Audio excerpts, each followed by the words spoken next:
In today's video, I'm going to be walking you through what I wish I knew when I was a freshman in college, coming from someone who's graduated in 2023. Hopefully this video helps you not only in your freshman year, but also just the rest of your college career and life, because I think a lot of this is going to be applicable from here on out. Number one, for the first 2 to 4 weeks of college, you're going to have this initial friend group, and the majority of them probably aren't going to be your friends later down the line, but you don't have to think about that right now. All I want you to think about is this is an experience to meet new people, and whatever happens, happens. Don't take anything personally.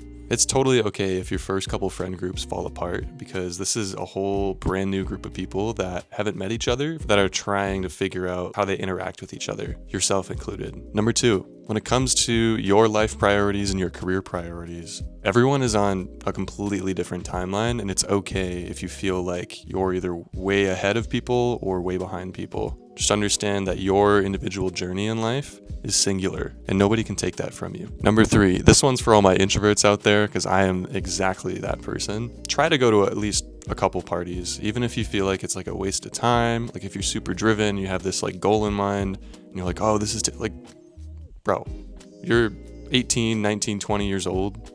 You're going to be just fine. Go have a little bit of fun. It's okay. This is the time to go do that. Get it out of your system, because later in life, it's a lot harder to do that because of the responsibilities that you have. I didn't love the parties that I went to, but I'm glad that I went just for the sake of experiencing it, because now I know about myself that I really, unless it's with a small group of people and it's intentional, I'm not the type of person to go out to a party just casually. You got to remember, in college, academics is only half of the equation. I would argue less than half. The other half, or majority of it, is figuring out how you interact with people and the social skills and critical thinking skills that you learn along the way. Number four, get close with your professors. Your professors are going to be your mentors in college if you allow that to happen. If you can build a good relationship with them, and it doesn't mean you need to be a teacher's pet, but if you just have a genuine connection with at least a couple of your professors that are in your major, dude, they are going to fight for you. Every opportunity that comes across their desk, they're going to be thinking of people that they could give this to. And if you have a good rapport with them, they're going to help you out. One example of that for me was when I was, a sophomore in college. I had told my professor, hey, I don't have a ton of, equipment, and I feel like the equipment we have at our university in film just isn't really up to par. And he said, yeah, Wes, I agree. Let me work on that. And about a month later, he reached out and said, hey, you should apply for this grant. You could get up to $4,000 worth of equipment to use for a project and then donate to the university. I was able to do that twice. I was able to raise almost $8,000 worth of equipment and be able to put that back into my university and have access to it for a whole summer. And that wouldn't have happened if I hadn't had some kind of relationship with my professor. If you've watched similar videos of this, you've probably heard this tip, number 5, which is find a club to join. But here's my spin off of it. I don't think you should find just one club. I kind of wish that I did more than one. I got lucky that the one that I was in, I absolutely loved. But I also know people that joined that club found that it wasn't a good fit for them.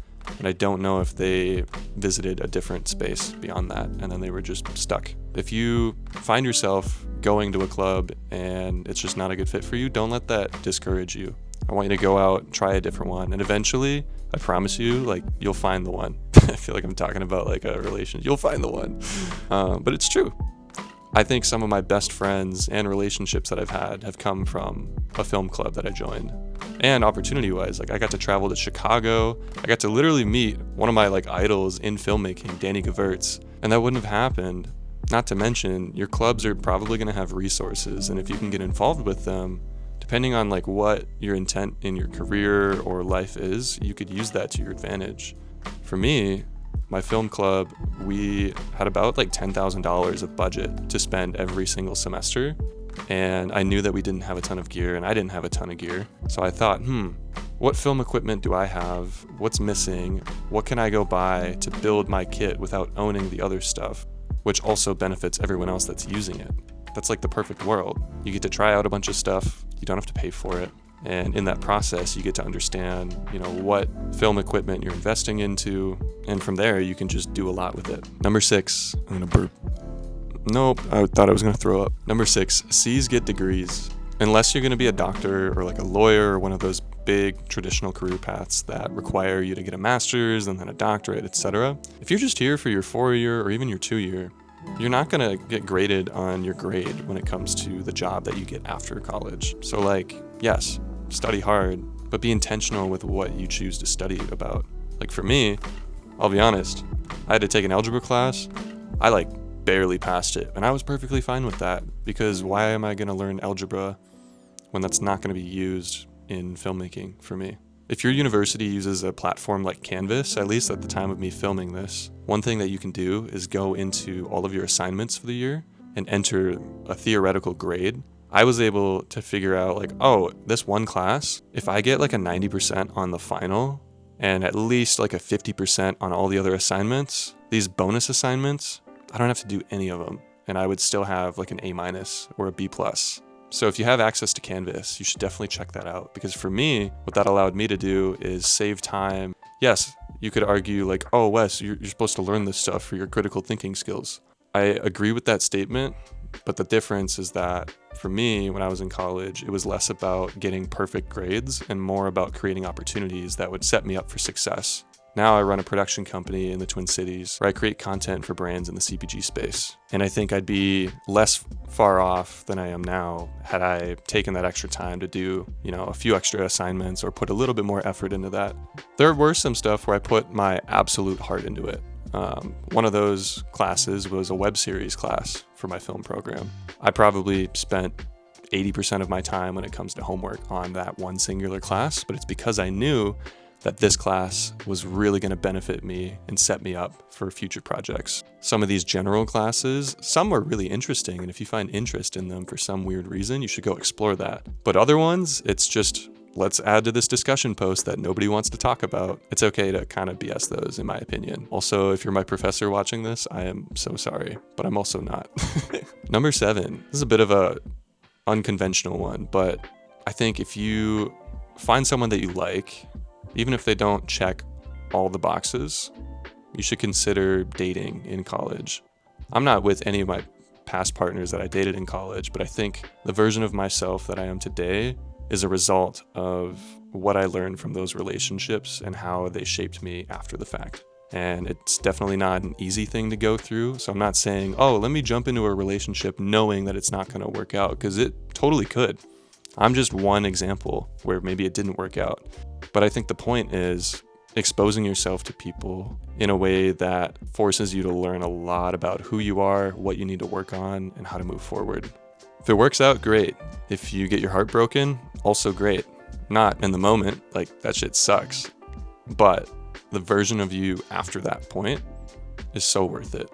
So why not try, You're gonna fall on your face when you try a bunch of things. Why not do the same thing when it comes to dating? I'm not saying go date 12 people in college. I'm talking try to make a genuine connection with someone. And I think you'll learn a lot about yourself and them, which is a perfect segue to number 8. Build some dad lore or mom lore or non-gender specific lore. If you're like me, you probably value having a consistent routine where you don't have anyone controlling your life. I'm here to tell you that sometimes the best thing you can do is disrupt the cycle that you've built. I'm not saying go do coke. Please don't. I'm not liable. I'm just a 23-year-old with a little bit of advice. But if there's an opportunity to get into a little tomfoolery, if your parents found out about it, they'd probably gasp and be like, Jack, what the fuck? That's dad lore. Come on. I feel like half of college is you're just sharing stories of you and your friends doing dumb shit. And as long as it's harmless, go make some memory. This is the time. I'm not saying the rest of your life is going to be worse off. It's definitely not. It gets better, which is exciting. But college is your last bubble, I would say, where you can completely fall on your face and your bubble's not going to burst. I think one thing I wish I did, which brings me to number 9, is to study abroad if you can find a way to do it. I still have not left North America. Almost daily, I'm itching to just book a backpacking trip to Europe. I had an opportunity. It was about $3,000. I technically had the money, but I didn't want to go into debt. I think a part of me is okay being in a little bit of debt for the sake of life experience, because I think it's a lot harder to go travel somewhere like that when you're in your mid 20s to 30s, 40, like over time, you're going to have more responsibilities. That's what I think college is for. It's like training you to get comfortable with more responsibilities. So if you have an opportunity to go travel in general, ideally, like without breaking the bank, even if you have to be scrappy, this isn't financial advice. This is just personal life experience. Just go do it. Like, you can't replace the memories, and it's also going to be way more fun, I think, when you can do it with people your age versus trying to like get all of your friends in your like late 20s to go backpacking somewhere. We all have different schedules, and when you graduate, this like linear timeline of we're all relatively in the same place splits, and that makes it really hard to go do things as an adult. And the last tip, you've heard it, but like genuinely just be kind to yourself. Just remember that it's important, yes, to be ambitious and excited and want to go do all these things. But when things get really, really tough, because they will, be kind to you. And if you can't do that for yourself, surround yourself with people who can back you up. Although, yes, you're a young adult, you're still a kid in most people's eyes, and it's okay to kind of embrace that. You don't have to act like you have it all figured out. Hell, I'm 23. Do I have it all figured out? No, you should take all this with a fat grain of salt.